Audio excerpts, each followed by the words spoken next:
Dapatkah ku rangkai puisi tentang pengorbananmu?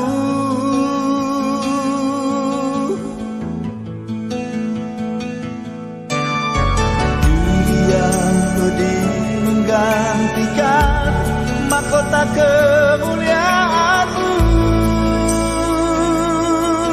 Tuhan. Karena diriku yang berdosa, nyawa Kau serahkan.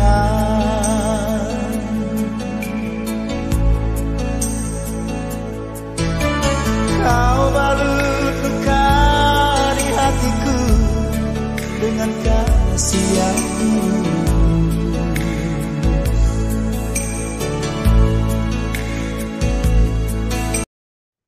Salam damai Tuhan kita Yesus Kristus selalu beserta kita, saudara-saudariku yang dikasihi Tuhan. Hari ini kita merayakan perayaan kebangkitan Tuhan.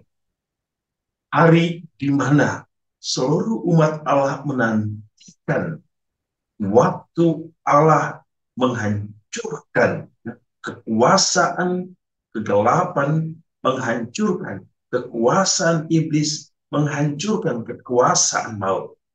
Tuhan menunjukkan kepada kita akan kemuliaannya, bahwa Dia adalah Allah yang hidup. Dia adalah Allah yang akan memberikan kita kehidupan baru. Ia Allah yang memberikan kita harapan.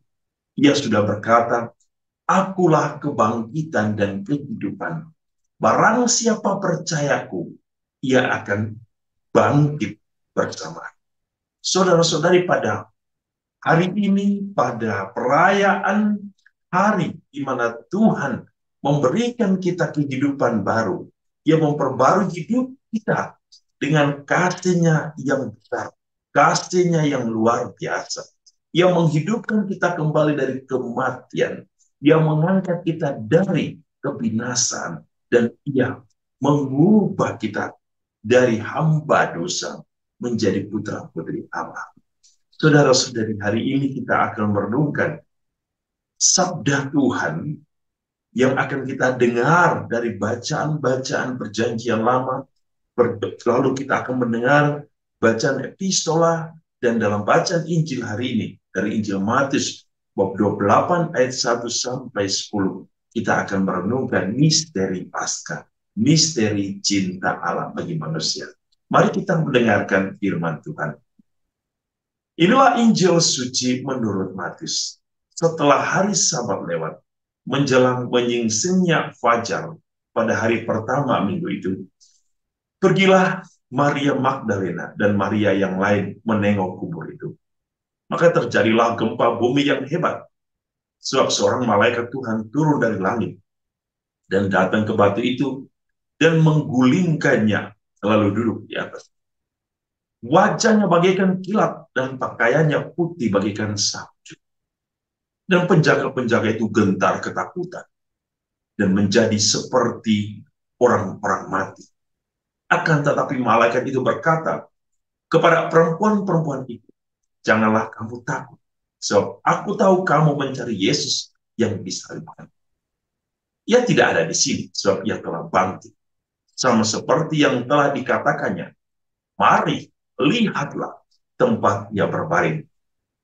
Dan segeralah pergi, dan katakanlah kepada murid-muridnya bahwa Ia telah bangkit dari antara orang mati.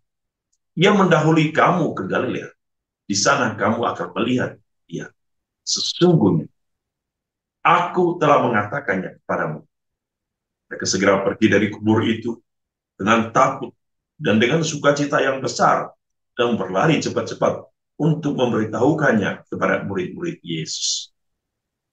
Tiba-tiba Yesus berjumpa dengan mereka dan berkata, "Salam bagimu."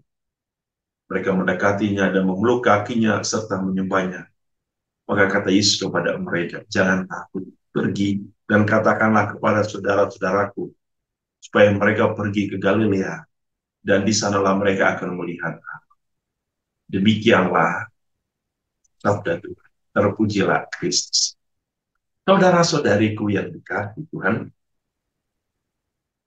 Dalam tahun ini, gereja memberikan kita tema Paskah dengan judul tema, yaitu Ia mendahului kamu ke Galilea.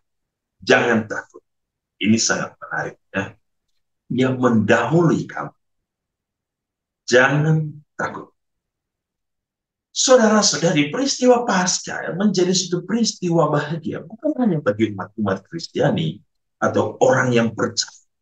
Tapi sesungguhnya, Paskah adalah perayaan umat manusia.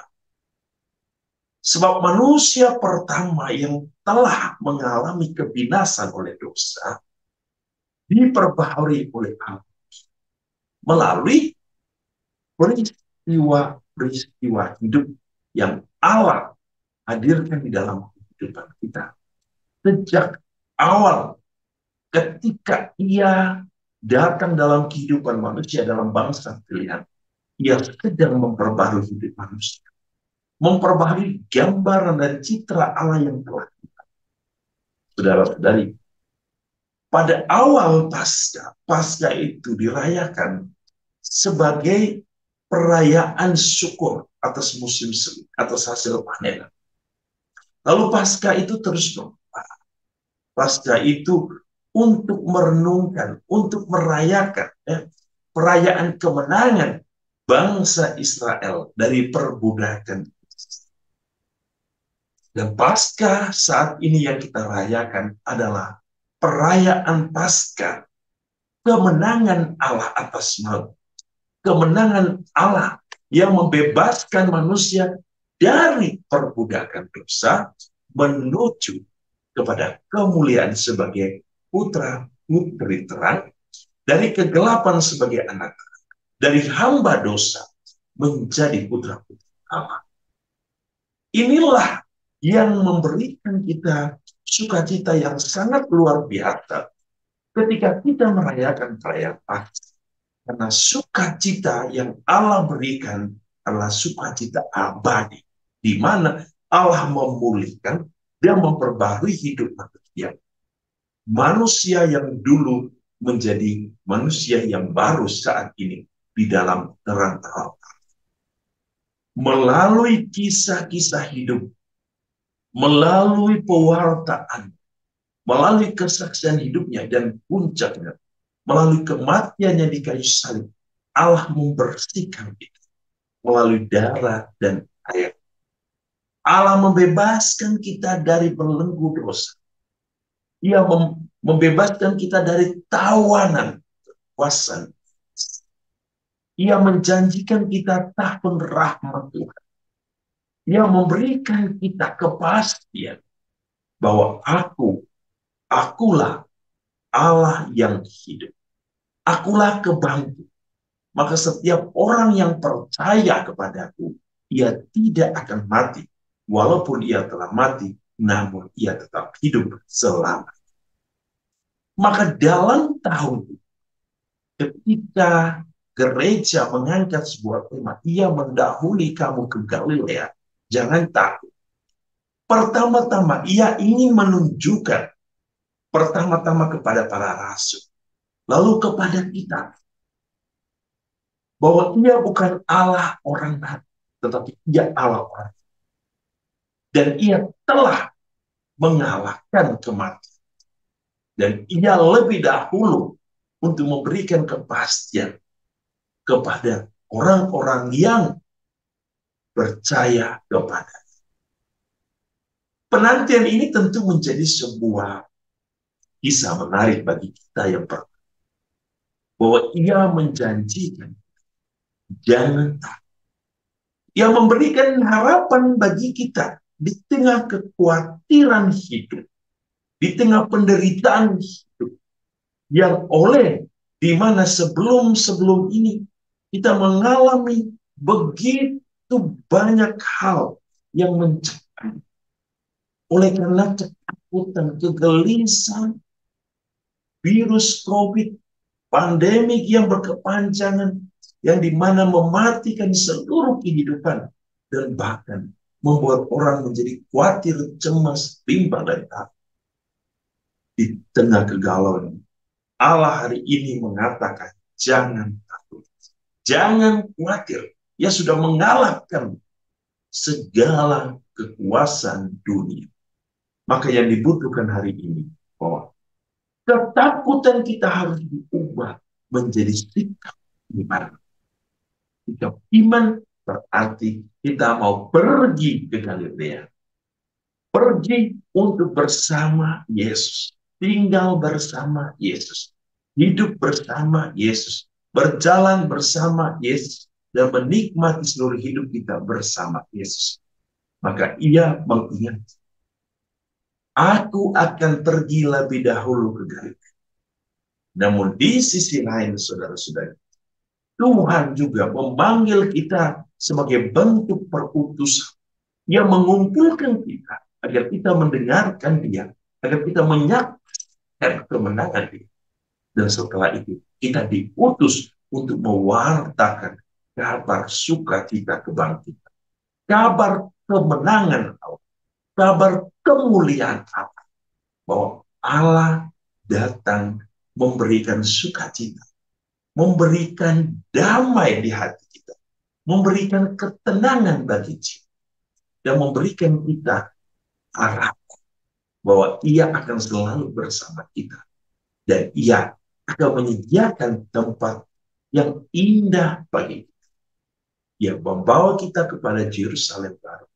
Yerusalem yang dimana salib Tuhan menjadi tanda cinta Allah bagi manusia. Saudara-saudari, Tuhan sudah mengalahkan kekuasaan dunia dengan salibnya yang kudus.